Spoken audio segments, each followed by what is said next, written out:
വീട്ടിൽ ഞാൻ ഒറ്റക്കായ ദിവസം നമ്മളെ ഷുട്ടർ മണികളുടെ ഒരു വരവുണ്ടായിരുന്നു. നിൽക്കാനും ഇരിക്കാനൊന്നും നിൽക്കാണ്ട് ഒരു നേരെ കിച്ചണിൽ പോയിട്ട് പരിപാടി തുടങ്ങി. സവാള ഗിരിഗിരിഗിരി. നമ്മൾ കൂട്ടത്തിൽ നല്ല ടേസ്റ്റി ഫുഡ് ഉണ്ടാക്കാൻ പറ്റിയ കുറച്ച് ടീംസ് ഉണ്ടെങ്കിലും അതൊരു ഭാഗ്യമാണ്. നമ്മൾ അബു ഇവിടെ വെളുത്തുള്ളി തൊലിക്കുമ്പോൾ സുബൈർ ഇവിടെ ഉള്ളി അരിയുന്നുണ്ട്, യാസർ ഇവിടെ തക്കാളി ഹെൽപ്പർ ആയിട്ട് കൂടെ വന്നു. ജിഞ്ചർ ഗാർലിക് പച്ചമുളക് ഒരുമിച്ചിട്ടിട്ട് അങ്ങോട്ട് പേസ്റ്റ് ആക്കി.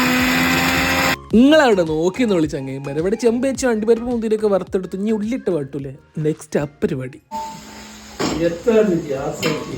സത്യാടോ ഈ ബർണറിന് എന്തോ കംപ്ലൈന്റ് ഉണ്ട്. സോ ഫ്ലെയിം നമ്മൾ സ്ലോ ആക്കണ സമയത്ത് ഗ്യാസ് അങ്ങ് ഓഫ് ആയി. അതൊക്കെ നമുക്ക് പിന്നെ ശരിയാക്കാം.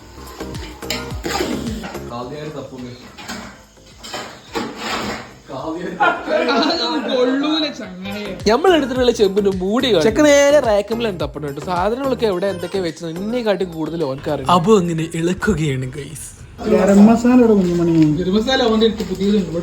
ഒരാളിവിടെ തൈര് പ്രൊഫഷണൽ ആയിട്ട് ഒഴിച്ചത് ചുമരും വരെ തെറിച്ചു. ഒരടുപ്പിൽ നമ്മൾ മസാല സെറ്റ് ആക്കുമ്പോൾ രണ്ടാമത്തെ അടുപ്പിൽ അരിക്കുള്ള വെള്ളം വെച്ചിട്ടുണ്ട്. അരിക്കുള്ള വെള്ളത്തിൽ ലെമൺ ഇതുപോലെ സ്ക്യൂസ് ചെയ്ത് ഒഴിക്കണം. നിങ്ങൾക്ക് ഫസ്റ്റ് അറിയാം കേട്ടോ. ഐ തിങ്ക് റൈസ് ഒക്കെ വിട്ട് നിൽക്കാൻ വേണ്ടിട്ടാവില്ലേ. പിന്നെ തൈരൊക്കെ ഒഴിച്ചതോട് കൂടിയിട്ട് നമ്മളെ മസാല പെർഫെക്റ്റ് ആവുമല്ലോ. ഞങ്ങൾ ഓരോരുത്തരും ടേസ്റ്റ് ചെയ്ത് നോക്കിയിട്ടുണ്ട്. നല്ല പെർഫെക്റ്റ് ആയിട്ടുണ്ട് സെറ്റ്. മസാല അത്രയും ടേസ്റ്റ് ആയതിനെ കൊണ്ട് ഞങ്ങൾ കുറച്ചായിരുന്നു എടുത്തിട്ട് ബ്രെഡും കൂട്ടിയിട്ടാണ്. അപ്പൊ പിന്നെ എന്താ നെക്സ്റ്റ് പരിപാടി? അരി കഴുകൽ തന്നെ. നമ്മളെ ഷാഫിന്റെ ഡ്യൂട്ടി ടൈം ഇപ്പൊ കഴിഞ്ഞിട്ടേ ഉള്ളൂ കേട്ടോ. സോ ഓനെ പിക്ക് ചെയ്യാൻ വേണ്ടിയിട്ടാണ് ഞാനും അബും കൂടി പോകുന്നത്. ഓനെ കൂട്ടാൻ വേണ്ടി പോയ സമയത്ത് മറന്നിട്ടുള്ള 1-2 ഐറ്റംസ് വാങ്ങി. തീർച്ചയായും ഞങ്ങൾ വീട്ടിലെത്തിയപ്പോ കണ്ട കാഴ്ച കണ്ടത് യാസറും സുബൈറും പണിയിലും തീർത്ത് ക്ലീനിങ് പരിപാടി. റബ്ബിന്റെ വീട്ടുകാരും കൂടി ഇങ്ങനെ ക്ലീൻ ചെയ്തിട്ടുണ്ടോ എനിക്കൊരു ഡൗട്ട് ഉണ്ട്. മാഷാ വന്നതിന് ശേഷം അബും പിന്നെ ഓലിപ്പം കൂട്ടി കൊടുത്തു കേട്ടോ. കുക്കിംഗ് ടൈമിൽ എടുത്തിട്ടുണ്ടായിരുന്നു. പാത്രം വരെ ക്ലീൻ ആക്കി വെച്ചിട്ടുണ്ടോ. ഇങ്ങനെ പോവുകയാണെങ്കിൽ എന്നും ഇവരോട് വരാൻ പറയുമോ ഡൗട്ട്. ഫൈനലി നമ്മള് ചോറ് തമ്മിലാണ് കേട്ടോ. ഫുഡ് സേവ് ചെയ്യാൻ അപ്പൊ ഇനി എന്തായാലും കുറച്ച് ടൈം എടുക്കുമല്ലോ. ആ ഒരു ടൈമിൽ സുബൈർ നല്ല അടിപൊളി ചായ ഉണ്ടാക്കി തന്നു എല്ലാവർക്കും. അല്ല ഇവിടെ ചായ കുടിച്ചിരുന്നാ മതി, നമുക്ക് ചോറ് എന്തായിന്ന് പോയി വെക്കണ്ടേ. നപ്പാ എന്ത് സ്മെല്ലാന്നറിയാം. വേവൊക്കെ കറ.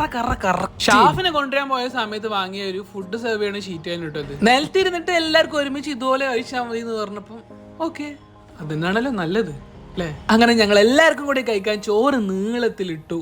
അതിന്റെ മേൽക്ക് പിന്നെ മസാലയും ചിക്കനും ഇട്ടിട്ട് അങ്ങ് സെറ്റാക്കി. തൈരുണ്ടായിരുന്നു, അച്ചാർ ഞാൻ വാങ്ങിയിട്ടുണ്ടായിരുന്നു. പക്ഷെ അയാൾ വെക്കാൻ മറന്നതാണ്, ഞാൻ എടുക്കാൻ മറന്നതാണെന്ന് പറഞ്ഞിട്ട് അത് ഫുഡിനൊക്കെ എല്ലാവർക്കും നല്ല അഭിപ്രായമാണ്. ഫുഡെല്ലാം കഴിച്ചു കഴിഞ്ഞതിന് ശേഷം പിന്നെ നേരെ നമ്മൾ ക്ലീനിങ് പരിപാടിയിലേക്ക്. ഒന്നും നമ്മൾ പിന്നേക്ക് വെച്ചിട്ടില്ല. ആ സ്പോട്ടിൽ തന്നെ വേസ്റ്റ് സെപ്പറേറ്റ് വേറെ ആക്കി ക്ലീൻ ഒക്കെ ചെയ്തതിനു ശേഷം ചെമ്പടങ്ങി നമ്മൾ മൂറ് വെച്ചതിന് ശേഷം എന്താ ഈ റെസ്റ്റിന് വന്നിട്ടുള്ളത്. കഥകളും പാട്ടും ചരിത്രങ്ങളൊക്കെ ആയിട്ട് 12 വരെ സംസാരിച്ചത്. അബുവിന് ഏർലി മോർണിംഗിൽ ഹൗസ് വാമിംഗ് പാർട്ടിയിൽ കൊണ്ട് നമ്മുടെ പ്രിയപ്പെട്ടവരുടെ കൂടെ ഇതുപോലത്തെ നല്ല നല്ല മൊമെന്റ്സ് ഉണ്ടാക്കിയെടുത്തിട്ടുണ്ടെങ്കിൽ നാളെ ഓർത്തെടുക്കാൻ നല്ല നല്ല ഓർമ്മകൾ ഉണ്ടാവും. അപ്പൊ വീഡിയോ ഇഷ്ടപ്പെട്ടിട്ടുണ്ടെങ്കിൽ ലൈക്ക് ചെയ്യുക, ഷെയർ ചെയ്യുക, സബ്സ്ക്രൈബ് ചെയ്യുക. ബൈ.